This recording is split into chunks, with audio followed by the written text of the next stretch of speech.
नमस्कार दोस्तों, मेरा नाम है शशिकांत पंडित और आप देख रहे हैं मूनस्टोन क्लासेस। इस वीडियो में हम एनवायरनमेंट साइंस एंड टेक्नोलॉजी से रिलेटेड एमसीक्यू क्वेश्चंस प्रैक्टिस करेंगे, जो कि आपकी यूपीएससी प्रीलिम्स 2023 और साथ ही साथ स्टेट पीसीएस एग्जामिनेशंस के लिए बहुत ज़्यादा हेल्पफुल रहेगी। एनवायरनमेंट साइंस एंड टेक्नोलॉजी की ये 6th वीडियो है और ये लास्ट वीडियो है इस सीरीज़ की। तो उम्मीद करता है कि पहले 5 वीडियोस आप देख चुके होंगे और रिवीजन चालू है आपकी। तो चलिए शुरू करते हैं, पहला क्वेश्चन देख लेते हैं। फर्स्ट जो क्वेश्चन है वो प्रीवियस वीडियो से क्वेश्चन था। This wetland lies downstream of Wular lake with which it is connected and forms an important site for biodiversity conservation. It lies on the Central Asian Flyway. Over 40,000 migratory and resident bird species have been recorded annually, and this wetland is located within the Jhelum River basin and plays a significant role in flood control, aquifer research, and regulating the water flow of Uller Lake. तो इसका सही जो answer है वो होगा हाइगम wetland. ठीक है, तो आंसर नंबर बी जो है उसका करेक्ट आंसर होगा।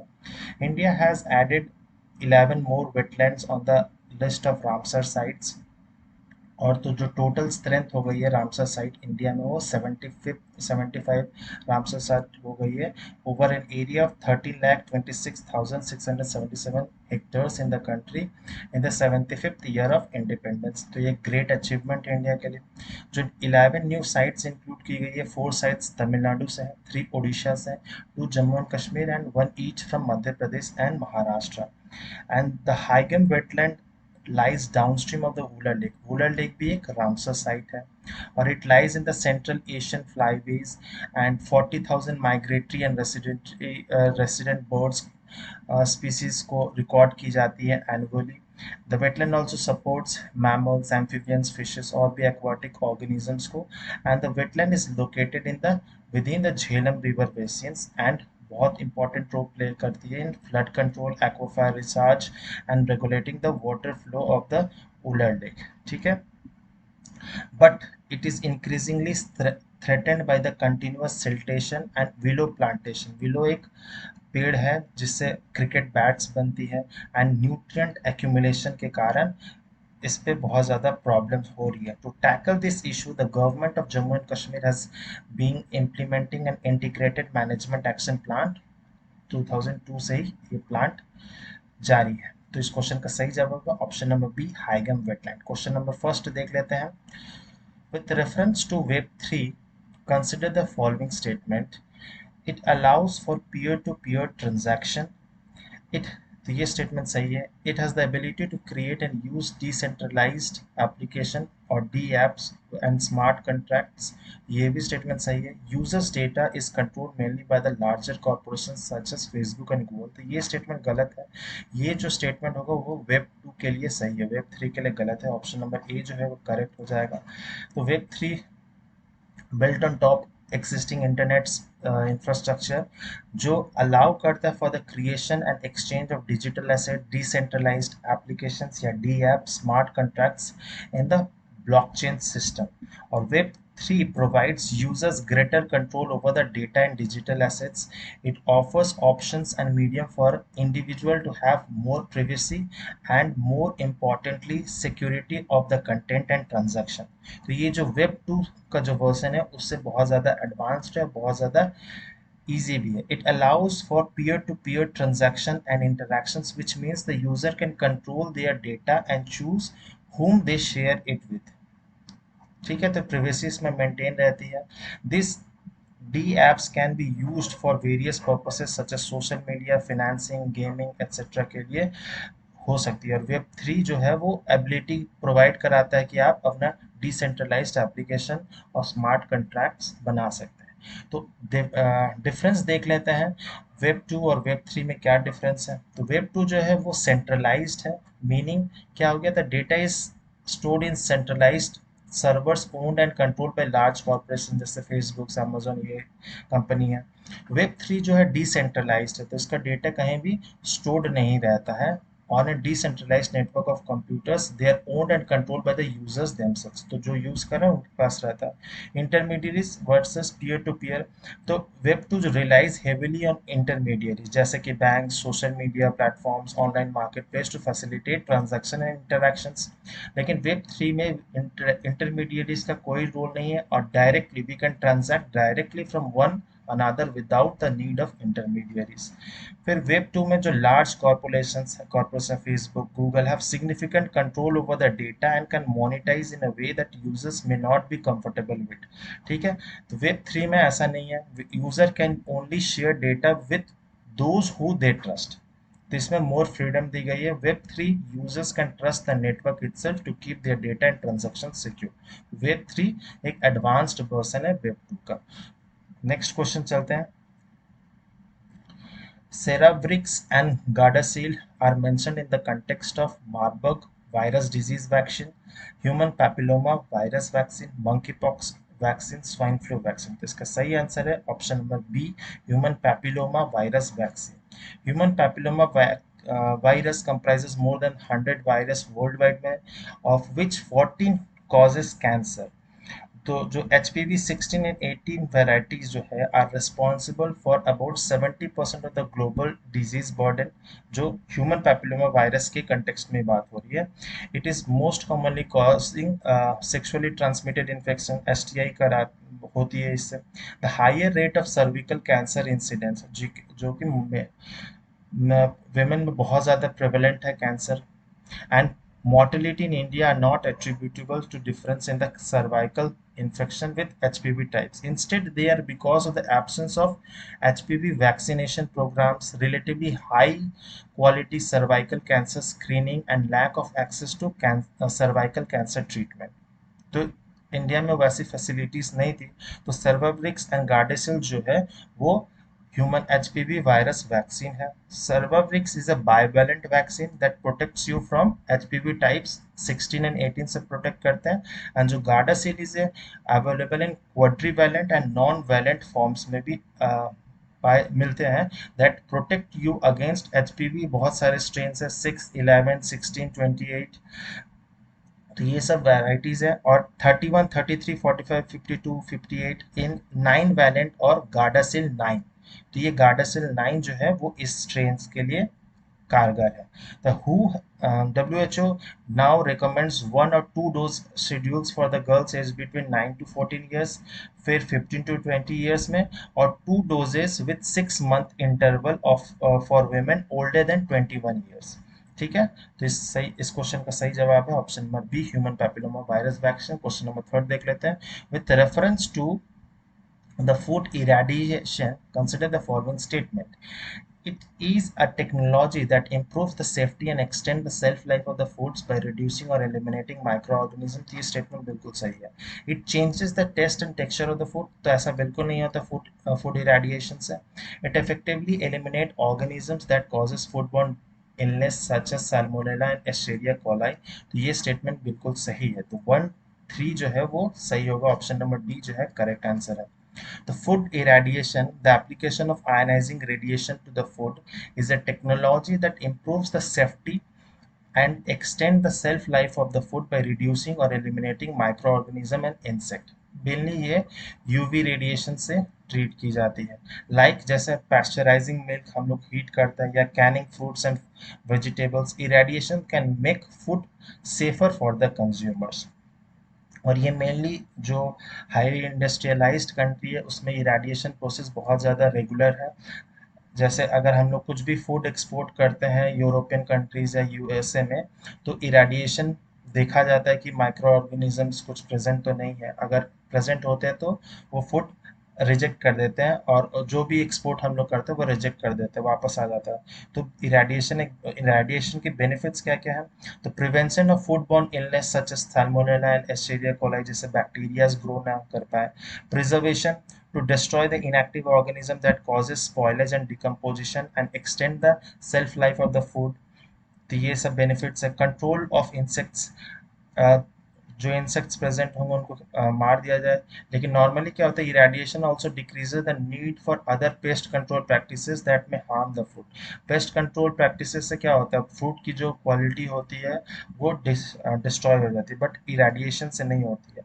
Delaying of sprouting and ripening to inhibit sprouting such as potatoes में, and delaying ripening of fruit to increase the longevity. फिर sterilisation, irradiation can be use to sterilise food which can then be stored for years without refrigerations। ठीक है। Sterilized foods are used in hospital for patients with severely impaired immune system disorders, जिनमें जिनकी immunity बहुत कम हो जाती है, just like patients of AIDS, और जो पेशेंट्स अंडरगोइंग केमोथेरेपी, उनके लिए जो ये सब खाना है, फूड इरेडिएशन वाले खाने जो है वो बहुत हेल्पफुल रहेंगे। तो इस क्वेश्चन का सही जवाब है option number D. Question number 4 देख लेते हैं। Consider the following statement about lithium ion batteries. The energy density of lithium-ion cells is nearly 4 times higher than the nickel-cadmium batteries। तो ये बिल्कुल सही है। फिर दे यूजेस aqueous electrolyte solutions, तो ये भी बिल्कुल सही है। तो ऑप्शन नंबर सी जो है वो करेक्ट आंसर हो जाएगा। तो lithium ion batteries uses aqueous electrolyte solution where ions transfer to and fro between the anode, दो कैथोड और एनोड के बीच में ट्रांसफर होता है। Anode negative electrode generally made up of graphite, and cathode जो होता है positive electrode made up of lithium. तो यहाँ से जो आयंस की ट्रांसफर होती है to and fro, triggering the recharge and discharge of the electrons. ठीक है। Lithium ion batteries are seen as sufficiently efficient for phones and laptop में ये यूज होती है, और ये फ्यूचर में और भी ज़्यादा यूज होंगी, but they still lack the range that would make the electric vehicles a viable alternative to the internal combustion engines में। ठीक है। तो प्रॉब्लम क्या होती है, is that lithium metal is extremely reactive. अगर पीरियोडिक टेबल में देखा जाएगा तो लिथियम जो है वो फर्स्ट ग्रुप में आती है। जो फर्स्ट ग्रुप पे जितने भी मेटल्स हैं, एलिमेंट्स है, वो बहुत ज़्यादा हाईली रिएक्टिव है, जिसमें आपके सोडियम पोटेशियम सोडियम भी आ जाता है, ये बहुत ज़्यादा रिएक्टिव होते हैं। The main form of lithium corrosion is dendrite. इसमें डेंड्राइट फॉर्मेशन हो जाती है। तो डेंड्राइट फॉर्मेशन क्या होता है, तो dendrites are basically projection of metals that can build upon the lithium surface and penetrate into the electrolytes। उससे क्या होगा, eventually crossing from one electrode to the other and sorting out the electrolytic, जो battery cell है उसको sorting out कर देता है। तो ये होता है डेंड्राइटिक फॉर्मेशन। जिस तरह से पेड़ के जड़ें फॉर्म कर लेती हैं, उसी तरह से lithium ion solid stage battery में ऐसा प्रॉब्लम होता है।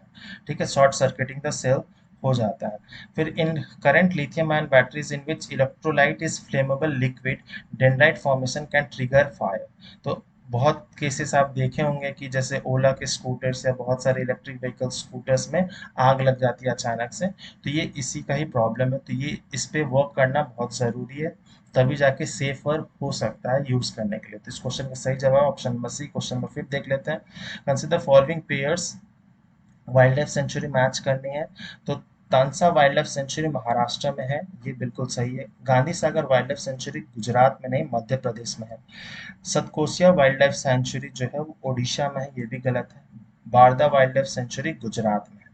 तो सॉरी, राजस्थान में नहीं है, गुजरात में होगा। तो only one pair is correctly matched, option number A जो है वो करेक्टली हो जाएगा। तो इस क्वेश्चन का जवाब होगा ए।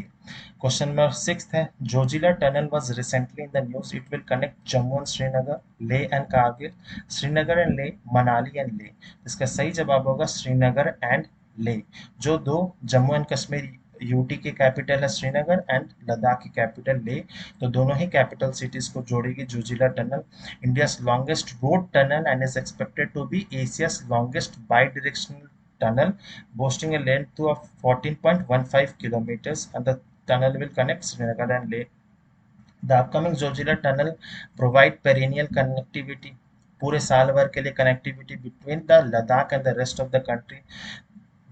This will benefit the civilians lying and employed in the region and the military especially by expediting the movement of troops and supplies in the vitally important strategic regions में troops की movement जो होगी बहुत ज़्यादा fast हो जाएगी। A connecting tunnel from Jaymore on National Highway 1 to Jojila Tunnel will be built in the Jojila Ghats between Sonmarg and Kargil में. The work on the entire 33-kilometer span is spread between the two Union territories. और during harsh winter में क्या हो जाता है, जो ये root होता है नेशनल हाईवे 1, वो लगभग 4 से 5 महीने के लिए ब्लॉक हो जाती है, डिपेंडिंग ऑन द वेदर या क्लाइमेट कंडीशंस के ऊपर। This route is close due to the fear of avalanches, landslides, slippery roads. Landslides बहुत होते हैं, with areas beyond the pass cut off from the rest of the country for at least 5 months के लिए। तो इसीलिए ये टनल बहुत ज़्यादा इंपॉर्टेंट है। क्वेश्चन नंबर 7 देख लेते हैं। Consider the following: folic acid, zinc, vitamin B12, iron, potassium. Which of the mineral above given above are present in fortified rice? तो fortified rice में folic acid, zinc, vitamin B12, iron, ये चारों ही present होते हैं, potassium present नहीं होती है। तो ऑप्शन नंबर जो बी है वो करेक्ट आंसर हो जाएगा। The food safety standard authority of India FSSAI defines fortification क्या होता है? deliberately increasing the content of essential micronutrients in food so as to improve the nutritional quality of food and provide public health benefits with minimal risk to health. तो अभी भी पता है कि malnutrition का प्रॉब्लम बेसिकली चिल्ड्रंस और womens में बहुत ज़्यादा होती है। तो माल न्यूट्रिशन जैसे प्रॉब्लम्स को या हिडन हंगर जो प्रॉब्लम है उसको दूर करने के लिए हम लोग डेलिबरेटली जो एसेंशियल माइक्रो न्यूट्रिएंट्स हैं उनको राइस में या फूड में ऐड किया जाता है और उनकी फोर्टिफिकेशन की जाती है। The fortified rice kernels are blended with regular rice to produce fortified rice, or 10 kg of fortified rice kernel must be blended with 1 kg of regular rice। तो इसकी क्वांटिटी जो है वो हमेशा मेंटेन रखनी पड़ती है, नहीं तो excess amount of essential micro nutrient से क्या हो सकता है, टॉक्सिसिटी हो सकता है, उससे कई सारी बीमारियां बन सकती है। The fortification of food is considered to be one of the most suitable method to combat malnutrition। Rice is one of the India staple food. Rice लगभग पूरे इंडिया में, अगर नॉर्थ इंडिया को छोड़ दिया जाए तो पूरे इंडिया में प्रेवलेंट है, स्टेपल फूड है। Per capita rice consumption of India is 6.8 kg per month. ठीक है, तो इसीलिए फोर्टिफाइंग ऑफ राइस हो रही है। फिर कुछ टाइम बाद फोर्टिफिकेशन ऑफ व्हीट या एसेंशियल जो हम लोग सीरियल्स ग्रेन्स खाते हैं पल्सेस में, उन्हें भी किया जाएगा। तो according to FSSAI norms 1 kg of fortified rice will contain iron 28 mg to 42.5 milligram, folic acid भी हो सकता है 75 से 175 micrograms, and vitamin B12 0.75 to 1.25 micrograms. तो इसमें विटामिन B12 के साथ साथ विटामिन 1, 3, 6, 9 ये सब विटामिन हम लोग ऐड कर सकते हैं फोर्टिफाइड राइस में। तो इसका सही answer option number B. Question number 8 देख लेते हैं। With reference to Jupiter Icy Moon Explorer mission, which of the following statements are correct? It is a Canadian Space Agency mission to make multiple flybys of Jupiter satellite। तो ये गलत है, ये Canadian नहीं है, यूरोपियन होगा। It will study Ganymede's intrinsic magnetic field and its interaction with the Jovian magnetosphere। तो ये स्टेटमेंट बिल्कुल सही है, तो ऑप्शन नंबर बी जो है वो करेक्ट हो जाएगा। तो in April 14, 2023 Ariane 5 from the European space port in Kourou French Guiana से लॉन्च किया गया है। ये मिशन जूस भी कहा जाता है, Jupiter icy moons explorer mission in the is a European Space Agency mission that will make multiple flybys past Jupiter's moon Ganymede। और Ganymede जो है वो सबसे बड़ी सैटेलाइट है यूनिवर्स की, Callisto and Europa before going into the orbit around Ganymede. तो Ganymede के साथ साथ कैलिस्टो एंड यूरोपा भी सैटेलाइट्स की भी ये ऑर्बिट करेगी। तो the mission will help scientist understand more about the Jupiter and it's system. और जुपिटर एक जोवियन प्लैनेट है, गैसियस प्लैनेट है with the focus of finding out whether Ganymede can host life. तो गैनीमेड होस्ट लाइफ कर सकता है कि नहीं। ऑब्जेक्टिव्स क्या क्या है इस जूस मिशन की? तो characterisation of the ocean layer and detection of putative sub surface water reservoir, फिर topographical, geological and composition mapping of the surface, mapping करने की। Study the physical property of the icy crust, क्योंकि Jupiter का जो climate वो बहुत ज़्यादा ठंडा है, बहुत आइसी रहता है, टेम्परेचर हमेशा माइनस में ही टेम्परेचर रहता है। Characterisation of the internal mass distribution, dynamics and evolution of the interiors, ये सारे ऑब्जेक्टिव्स हैं। इन्वेस्टिगेशन ऑफ द एक्सोस्फीयर, तो ये मेंस में बहुत हेल्प करेगा राइटिंग में। Study of the Ganymede's intrinsic magnetic field and its interaction with the Jovian magnetosphere, तो ये बहुत ज़्यादा इंपॉर्टेंट है।